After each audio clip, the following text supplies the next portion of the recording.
Hello friend, welcome to Ronish GS point. दोस्तों, आज हम यहाँ पे एनसीईआरटी बेस्ड क्वेश्चन को सॉल्व करेंगे जो कि बीएसएससी सीजीएल के लिए बहुत ही महत्वपूर्ण है, वेरी इंपॉर्टेंट है दोस्तों। बीवीए है, वो भी पदार्थ की। हम चैप्टर वाइज टॉपिक से क्वेश्चन को सॉल्व करेंगे। उसमें पदार्थ की अवस्था से 75 क्वेश्चन को सॉल्व करेंगे जो कि सचिवालय सहायक के लिए बहुत ही महत्वपूर्ण है। तो चलिए हम देखते हैं आज का पहला प्रश्न। आज का पहला प्रश्न है दोस्तों, प्राचीन भारतीय दार्शनिक के अनुसार पदार्थ कितने मूल तत्वों से बना है। तो दोस्तों, पदार्थ जो है 5 मूल तत्वों से मिलकर बना है। पदार्थ 5 मूल तत्वों से मिलकर बने हैं। आग पानी, उसके बाद आकाश के बाद पृथ्वी के बाद जो है हवा। इतने 5 चीज़ से बना है, जिसे पंचतंत्र कहा जाता है। इसने प्राचीन भारतीय दार्शनिक के अनुसार जो है पदार्थ इन 5 चीज़ों से मिलकर बना है। अगला प्रश्न है, निम्नलिखित में से कौन सा पदार्थ के संबंध में असत्य है। तो यह अति सूक्ष्म कणों से मिलकर बना है। ये बिल्कुल सही है, जिसकी हम कल्पना नहीं कर सकते। अगला है, पदार्थ के कणों के बीच रिक्त स्थान होते हैं। ये भी बिल्कुल सही है। पदार्थ कण के पास गतिज ऊर्जा होती है। ये भी सही है। अगला है, पदार्थ कण के विराम अवस्था में होती है। दोस्तों, ये गलत है, यही आंसर होगा। पदार्थ की कण विराम अवस्था में है। पदार्थ की कण विराम अवस्था में नहीं होकर के जो दोस्तों ये पदार्थ जो है गतिज में रहता है। जैसे अगर ठोस को हम जो उठाकर पटकेंगे तो उसी स्थिति में वो कंपन करता है। इसलिए जो है ये बोल रहा है जो पदार्थ के संबंध में असत्य है, तो ये असत्य हो जाएगा। अगला प्रश्न है, तापमान के बढ़ने से पदार्थ की कणों की गति क्या होती है। तो इसमें की गति जो है बढ़ जाती है। तापमान बढ़ाने पर कणों की गति बढ़ जाती है। अगला प्रश्न, दो विभिन्न पदार्थों के कण का स्वतंत्र मिलना क्या कहलाता है। ये जो है दो विभिन्न पदार्थों के कण को स्वतः मिलना, ये विसरण कहलाता है दोस्तों।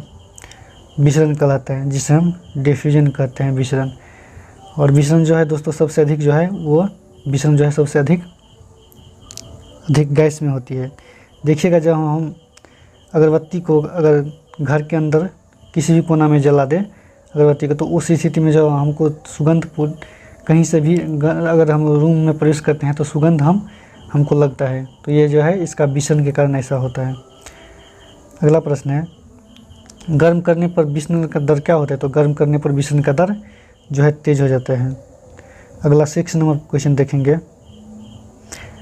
जो स्थान घिरे और जिसमें कुछ द्रव्यमान होगा क्या कहलाता है। वो पदार्थ कहलाता है। अगला प्रश्न है, निम्नलिखित में से कौन सा एक पदार्थ नहीं है। तो वायु, इत्र और बादाम, ये तीनों जो है पदार्थ है, बल्कि ये विचार, प्यार, मोहब्बत, दुख, दर्द, ये सब जो है पदार्थ नहीं है। अगला प्रश्न है, जिस पदार्थ का आकार और आयतन दोनों निश्चित होता है वो क्या कहलाता है। तो वो ठोस कहलाता है। इजी क्वेश्चन है दोस्तों पदार्थ से। अगला प्रश्न है 9 नंबर क्वेश्चन दोस्तों, निम्नलिखित में से वह कौन सा ठोस का गुण नहीं है। तो यह समपिंडीय होता है। ये ठोस का गुण है दोस्तों, बिल्कुल। अधिक बल लगाने से ये टूट जाता है। जी बिल्कुल, ये सही है पदार्थ के बारे में। इसकी कण की काफ़ी नज़दीकी होती है। देखिएगा जो दोस्तों, जितना मतलब प्रेस लगाया जाता है उतना जो है उसकी नज़दीकी कम हो जाता है। और इसका आयतन निश्चित नहीं होता। ये बिल्कुल गलत है पदार्थ के बारे में, तो यही इसका आंसर हो जाएगा। अगला प्रश्न है, निम्नलिखित में से कौन सा एक ठोस का उदाहरण नहीं है। तो इस साथ जो है दोस्तों ये ठोस का उदाहरण नहीं है। रबर, चीनी, स्पंज, ये तीनों जो है ठोस का उदाहरण है। और ये शहद दोहा ये द्रव का उदाहरण है। अगला प्रश्न है 11 नंबर क्वेश्चन, पदार्थ का वह अवस्था जिसके आकार तो निश्चित नहीं होता लेकिन आयतन निश्चित होता है क्या कहलाता है। वो द्रव कहलाता है।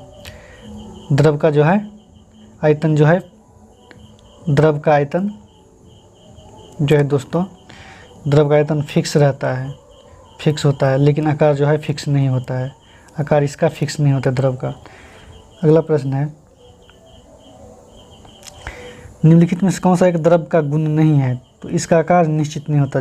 बिल्कुल दोस्तों, ये फिक्स, इसका आयतन जो है फिक्स नहीं होता है, बल्कि सॉरी दोस्तों, आकार फिक्स नहीं होता बल्कि आयतन फिक्स होता है। इसकी क्षमता बहुत अधिक होता है। जी बिल्कुल, इसके कोण स्वतंत्र रूप से गति करते हैं। ये भी सही है। इनका आयतन निश्चित होता है, फिक्स होता है, ये सही है। इसका आकार जो है निश्चित नहीं होता, इसलिए इसका आंसर डी हो जाएगा। निम्नलिखित में से कौन सा गैस का गुण नहीं है। तो इसके कणों के बीच आकर्षण बल नगण्य होता है। ये इसका ये सही है। ये समपिंडीय होता है, ये भी सही है।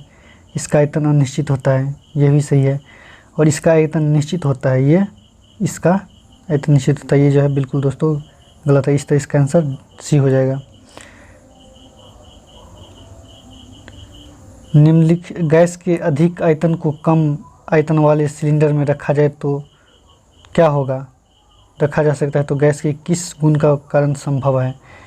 तो ये जो है दोस्तों, ये इसकी संपिंडीय बहुत अधिक होता है। ये इस गुण के कारण जो है गैस को जो है कम आयतन वाले को सिलेंडर में रखा जाता है। गैस के अधिक आयतन वाले को कम आयतन वाले सिलेंडर में रखा जाता है। एलपीजी का मुख्य घटक क्या है। तो एलपीजी का मुख्य घटक ब्यूटेन है। अगला प्रश्न 16 नंबर। एलपीजी दुर्गंध आते हैं क्योंकि इसमें मिलाई रहती है। इसमें जो है दोस्तों इथाइल मरकप्टन या मिथाइल मरकप्टन जो है इसमें मिलाई जाता है। और एक बात याद रखिएगा दोस्तों, भोपाल में जो गैस त्रासदी हुआ था, भोपाल में गैस त्रासदी, उसमें मिसाइल आइसोसाइनेट जो है था। मिसाइल आइसोसाइनेट के कारण जो है वहाँ पे बहुत आदमी मर गया था, जो कि बराबर के एग्जाम में पूछा जाता है। सीएनजी का प्रमुख घटक क्या है। तो सीएनजी का प्रमुख घटक मीथेन है। और दोस्तों सीएनजी जो है कंप्रेस्ड गैस है। सीएनजी का मुख्य घटक मीथेन है। अगला प्रश्न है, वस्तु का तापमान बढ़ने से निम्न में से क्या नहीं होता। तो वस्तु की गतिज ऊर्जा बढ़ जाती है, ये बिल्कुल गलत है। बोल रहा है क्या नहीं होता है। तो वस्तु के कणों की गतिज ऊर्जा बढ़ जाती है, ये बिल्कुल होता है। अगर वस्तु ठोस है तो उसके कण अपनी जगह पर रहते हैं, ये भी ठीक है। जगह तेज़ी से कंपन करने, अगर देखिएगा ठोस को अगर उठा के पटकेगा तो वाइब्रेट करने लग जाती है, बिल्कुल सही है। अगर वस्तु द्रव्य या गैस है तो तेज़ी से गति करने लगता है, ये भी सही है। तो बोला तापमान बढ़ने से निम्न में से क्या नहीं होता। तो वस्तु की गतिज ऊर्जा बढ़ जाती है, ये बिल्कुल गलत है। क्योंकि वस्तु की गतिज ऊर्जा बढ़ जाती है, ये नहीं होगा। अगला प्रश्न है 19 नंबर क्वेश्चन। ठोस के द्रव अवस्था में परिवर्तन को क्या कहते हैं। तो उसको हम संगलन कहते हैं। ठोस के द्रव की अवस्था में परिवर्तन को हम संगलन कहते हैं दोस्तों। अगला प्रश्न है, जिस तापमान पर ठोस पिघलकर द्रव में बदल जाता है इसका कहलाता है। तो इसको हम गलनांक कहते हैं। जिस ताप पर ठोस पिघलकर द्रव में बदल जाता है उसे हम गलनांक कहते हैं। अगला प्रश्न है 21 नंबर क्वेश्चन।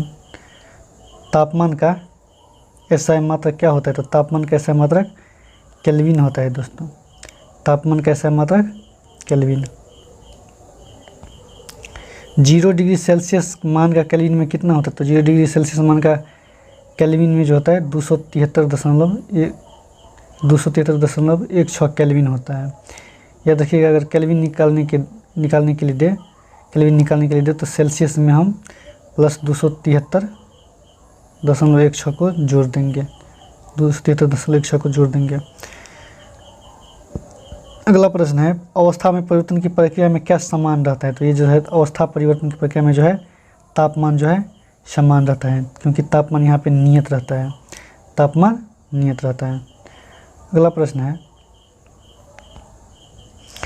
वायुमंडलीय दाब पर वह तापमान जिस पर द्रव उबलने लगता है उसे क्या कहते हैं। तो उसे हम क्वथनांक कहते हैं।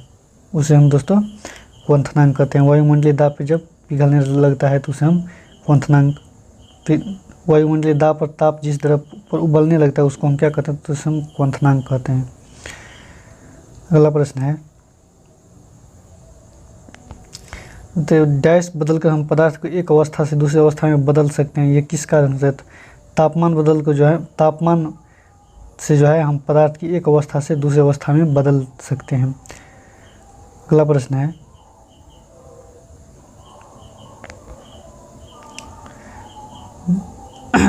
ताप दोस्तों यहाँ पे जो है ताप और दाब दोनों के माध्यम से ठोस को जो है हम बदल सकते हैं। जैसे अगर हम बर्फ़ पे ताप लगाएंगे तो वो पिघल कर द्रव के रूप में आ जाएगा। और अगर हम यहाँ पे किसी चीज़ पे दाब लगाएंगे, सिलेंडर में जो है, अगर सिलेंडर में गैस भरेंगे और उसको ज़्यादा दाब के कारण प्रेशर अगर देंगे तो जो है गैस ठोस का रूप ले लेगा। अगला प्रश्न है, निम्नलिखित में से कौन सा ऊर्ध्वापातन कर सकता है। तो इनमें सभी अमोनिया, कपूर और नेफ्थलीन ये जो है तीनों ऊर्ध्वापातन कर सकता है। ये डायरेक्ट ठोस से गैस में ट्रांसफ़र हो जाता है, इसलिए इसे ऊर्ध्वापातन कहते हैं। अगला प्रश्न है, पदार्थ गैस के द्रव में बदलने की प्रक्रिया को क्या कहते हैं? गैस से द्रव में बदलने की प्रक्रिया क्या कहते हैं? तो इसको हम संघनन कहते हैं। गैस से द्रव में बदलने की प्रक्रिया को हम संघनन कहते हैं।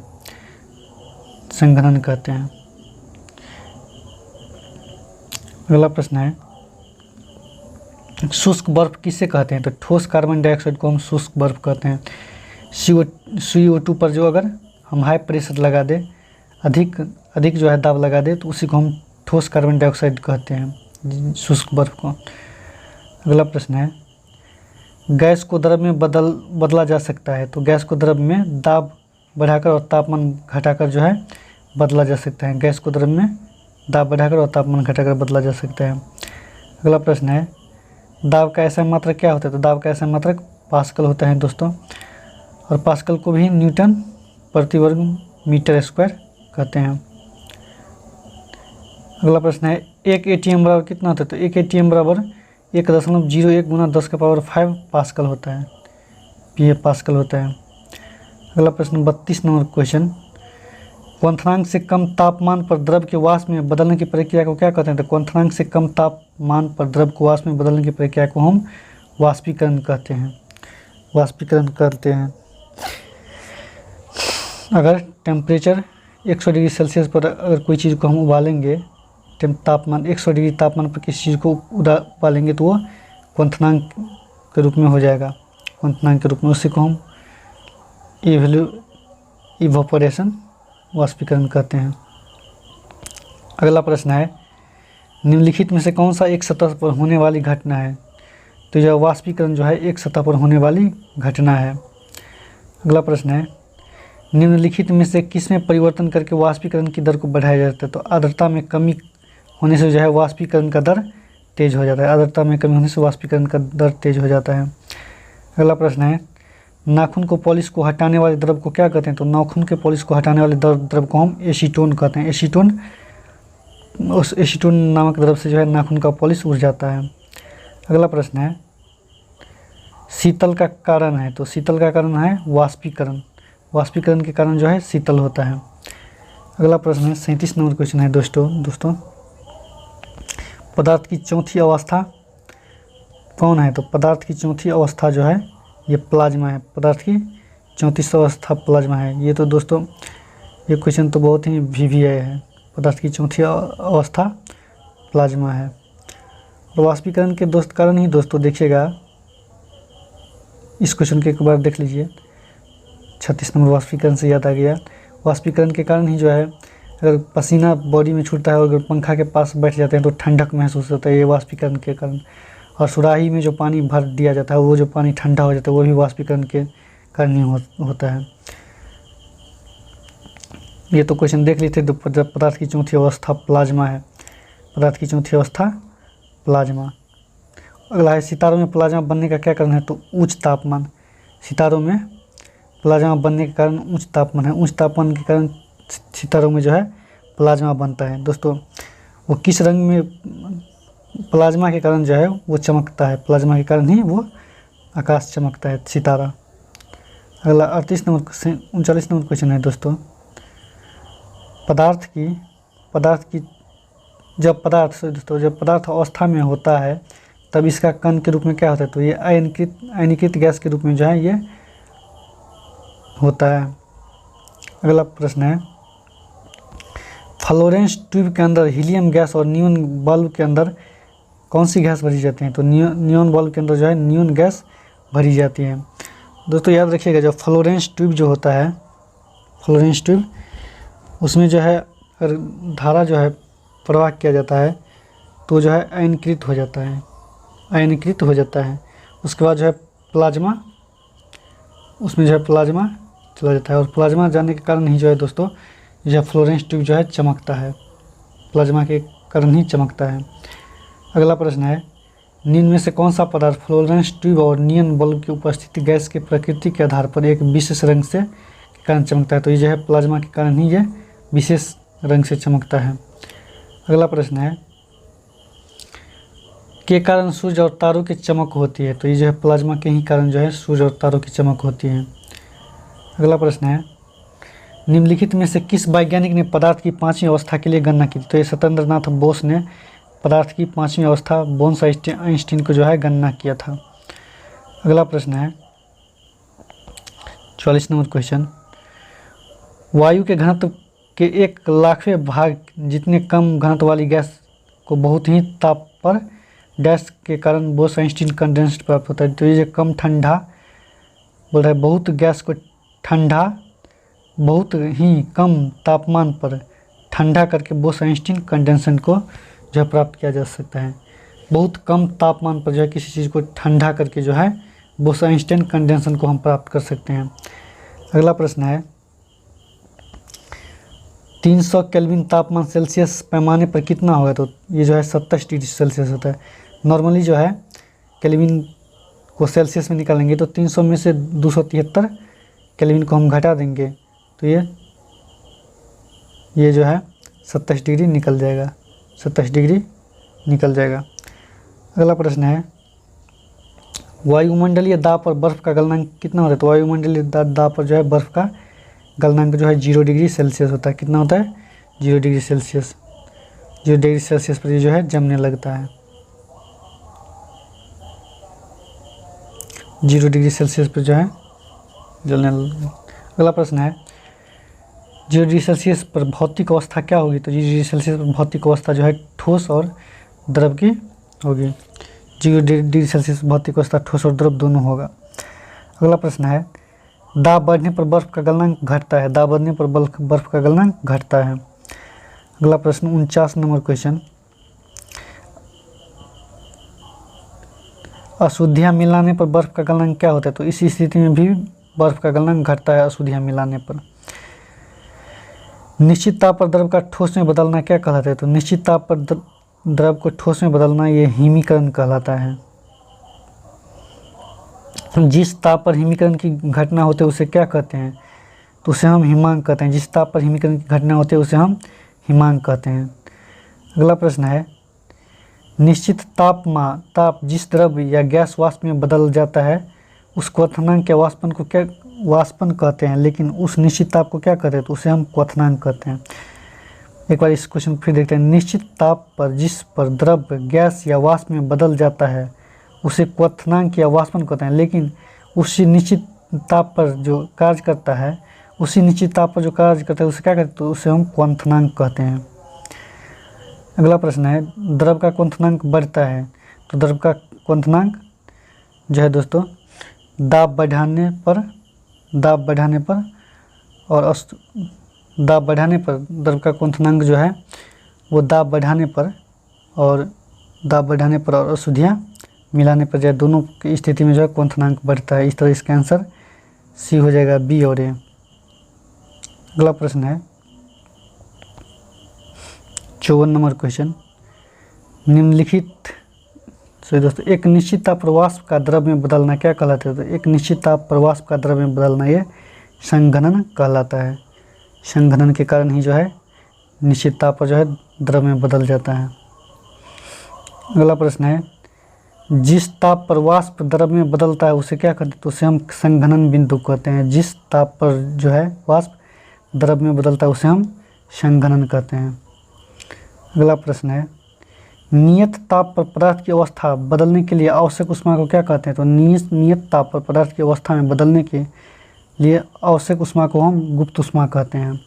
और गुप्त ऊष्मा का मान जो है दोस्तों ये बहुत ही काफ़ी अधिक होता है। अगला प्रश्न है, गुप्त ऊष्मा का सम मात्रक क्या होता है? तो गुप्त ऊष्मा का सम मात्रक जूल या किलोग्राम होता है। बर्फ़ की गलन की गुप्त ऊष्मा का मान कितना होता है? तो बर्फ़ की गलन की गुप्त ऊष्मा का मान 80 कैलोरी होते हैं गुप्त गलन की ऊष्मा का मान। अगला पॉइंट है क्वेश्चन नंबर 59,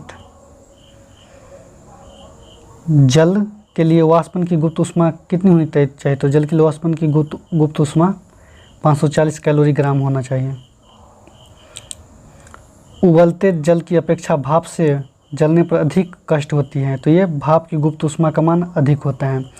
देखिएगा जब गर्म पानी में उंगली डालिएगा, उसके बाद जो है अगर रोटी के भाप में उंगली डालिएगा तो उसमें ज़्यादा जलन उत्पन्न होगा रोटी के भाप में। तो इसलिए जो है भाप की गुप्त ऊष्मा का मान अधिक होता है, क्योंकि भाप की गुप्त ऊष्मा का मान अधिक होता है। अलग है जल का वाष्पीकरण होता है, तो जल का वाष्पीकरण 100 डिग्री सेल्सियस से कम ताप पर होता है। जल का वाष्पीकरण 100 डिग्री सेल्सियस से कम ताप पर होता है। सुराही का पानी ठंडा होता है, इसका मुख्य कारण क्या है? तो ये जो वाष्पीकरण के कारण जो है सुराही का पानी ठंडा होता है। अगला प्रश्न है, रेफ्रिजरेटर के अंदर भरा होता है जो वाष्पीकृत होकर ठंडक उत्पन्न करता है, तो वो जो है फ्रीऑन के कारण जो है ये रेफ्रिजरेटर में वाष्पीकृत होकर वो ठंडक महसूस करता है। ये फ्रीऑन उसमें होता है, इसी कारण फ्रीऑन द्रव जो भरी जाती है, इसी कारण जो है ठंडक महसूस होता है रेफ्रिजरेटर में। अगला प्रश्न है, अपेक्षाकृत आर्द्रता को मापने वाले यंत्र को क्या कहते हैं? तो अपेक्षाकृत आर्द्रता को मापने वाले यंत्र को जो है हाइग्रोमीटर कहते हैं, और लैक्टोमीटर से जो है दूध मापा जाता है, दूध की शुद्धता। और बोलोमीटर से जो है दोस्तों, बोलोमीटर से गहरा दोस्तों। अगला प्रश्न है, किसी तरल की समान या मात्रा के लिए निम्नलिखित में से किस प्रक्रिया की गति सबसे धीमी होती है? तो ये वाष्पीकरण की प्रक्रिया की गति जो है किसी तरल ये समान मात्रा के लिए जो है वाष्पीकरण की गति जो है धीमी होती है। अगला प्रश्न है, 310 केल्विन मान पर 0 डिग्री फ़ारेनहाइट क्या होगा? तो 310 केल्विन मान पर जो है साधारण है, केल्विन में जो है सेल्सियस में जो है 273 केल्विन 2 जोड़ दीजिएगा तो ये साधारणतः केल्विन निकल जाता है, लेकिन यहाँ पे फ़ारेनहाइट पूछा है, तो फ़ारेनहाइट जो है इसका 96 डिग्री हो जाएगा, 96 डिग्री सेल्सियस हो जाएगा। ये C/5 इस सूत्र पर निकाल दीजिएगा। तो अगला प्रश्न है, 100 डिग्री सेल्सियस पर जल की भौतिक अवस्था क्या होती? तो 100 डिग्री सेल्सियस पर जल की भौतिक अवस्था द्रव और गैस दोनों में जो है होती है। अगला प्रश्न है, आयतन का ऐसा मात्रक क्या होता है? तो आयतन का ऐसा मात्रक घनमीटर होता है। 59 नंबर क्वेश्चन देखेंगे दोस्तों, शुद्ध जल का घनत्व कितना होता है? तो शुद्ध जल का घनत्व 1 ग्राम होता है, 1 ग्राम।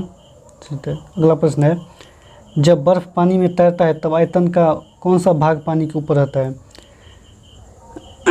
तो पहले 1/10वां भाग दोस्तों, एक भाग जो है 1/10वां भाग, जिसमें ये भाग ऊपर रहता है। अगला प्रश्न है, निम्नलिखित में से किसका कोई मात्रक नहीं होता? तो ये सब आपेक्षिक घनत्व का जो है कोई मात्रक नहीं होता। अगला क्वेश्चन है, तरल पदार्थों के आपेक्षिक घनत्व किससे मापी जाती है? तो ये जो है हाइग्रोमीटर से तरल पदार्थ की आपेक्षिक घनत्व मापी जाती है। जब ठोस पिघलता है तो तापमान में क्या होता है? तो ये अपरिवर्तित होता है। जब ठोस बदलने पर जो है तापमान में कोई परिवर्तन नहीं होगा। अगला प्रश्न, जिस ताप पर पानी का घनत्व अधिकतम होता है तो 4 डिग्री सेल्सियस पर जो है पानी का घनत्व अधिकतम होता है। 4 डिग्री सेल्सियस पर पानी का मान जो है अधिकतम होता है।